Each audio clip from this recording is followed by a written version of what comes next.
Today at ET Infra's made summit on infrastructure financing, we're joined by Mr. Ajit Sharma, who is Director of Finance at DMRC.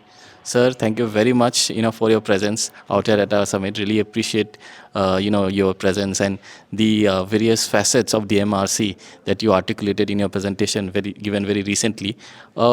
Based on that, only I would like to have your opinion. You dwelled upon the PPP sort of model in the country. In some last few years, the model has not really picked up or not achieved the kind of expectations we had it from it.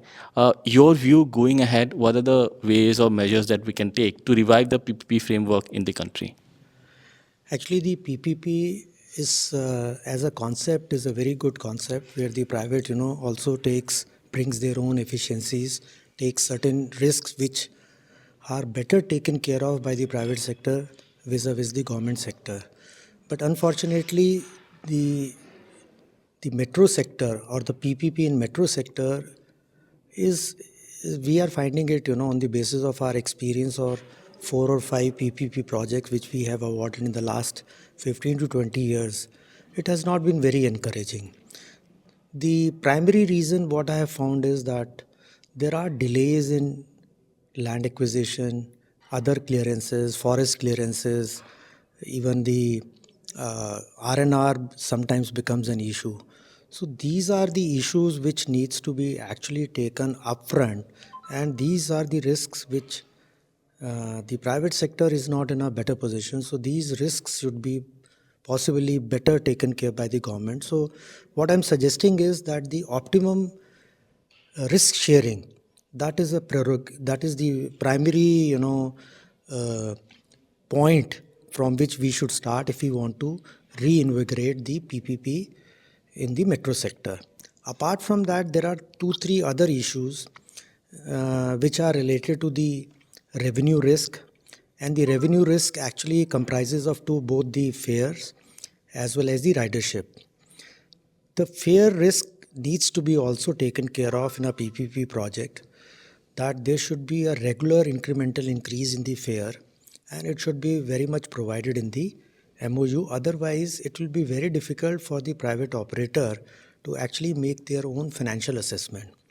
Same is the case with the ridership, that even in the case of a ridership, there are certain assumptions which are always there. Like, for example, what kind of a last mile connectivity will be there, who will shoulder that responsibility, who will shoulder that cost, because last mile connectivity is a very important aspect of bringing the ridership into the metros.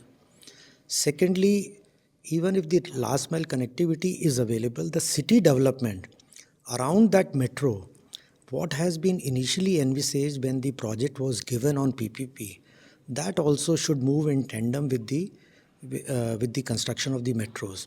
Because unless and until what was initially envisaged, or the what the city was envisaged in the initial stage, unless and until that materializes, the kind of ridership, the kind of revenue which the private sector or the SPV, who has bidded for this PPP, it will not materialize, and his all financial and economic considerations, they will go for a toss. So I think the risk sharing is very important. Regular fare fixation is very important.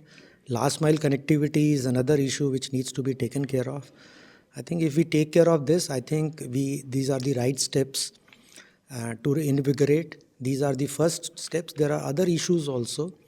Because a lot of externalities are there in a project which does not actually flow to the PPP operator.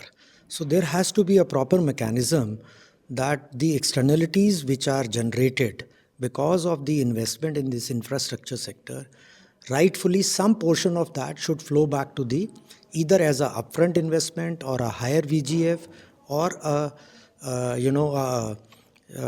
or a O&M, where some sort of every year compensation is given to the PPP operator.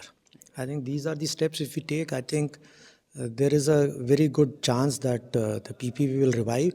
Otherwise, the present feedback or the present experience, whether it is the rapid metro, whether it is a Mumbai Metro 1, whether it is the Dample, they have not been very good. Sir, thank you very much. It was like a rapid SWOT analysis of an entire, issue that you really brought up. It's very enriching. Today, you are also representing DMRC. In the last, 23 now, almost 24, 25 odd years, DMRC has literally changed the landscape of the city, and has made a far more better city than what it was maybe in the 90s.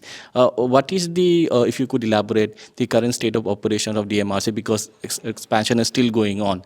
So current phase and what we can expect in terms of more, services, extension of services in the coming 2 to 3 years. Right now, DMRC on its own network is running the services, and that network is about 350 kilometers.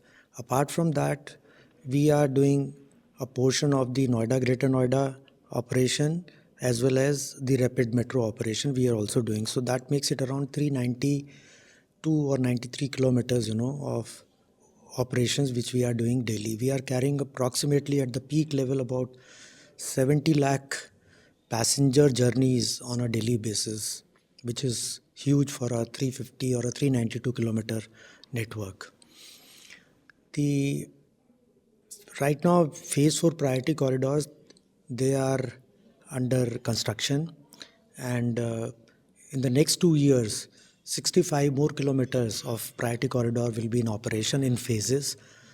Half of it will be done in this year, and another half will be done in the next year. Apart from this, we also have the sanction of about 50 kilometers of lines. One is the line 5 extension from Indralok to Indraprasth, Lajpat Nagar to Saket, another line 11. Then we got Rithala Narela corridor also sanctioned. So they will come into operation by 2028 or 29 only.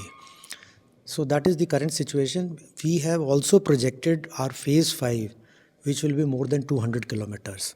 So that is under consideration of the ministry. It will take some time before the sanction is received and the work is taken up. Apart from this, Delhi Metro has spreaded its wings beyond Delhi also. We are doing the O&M for line 3 of Mumbai. We are bidding for some other projects also, and that is these O&M projects we are trying on a competitive basis, not on a nomination basis.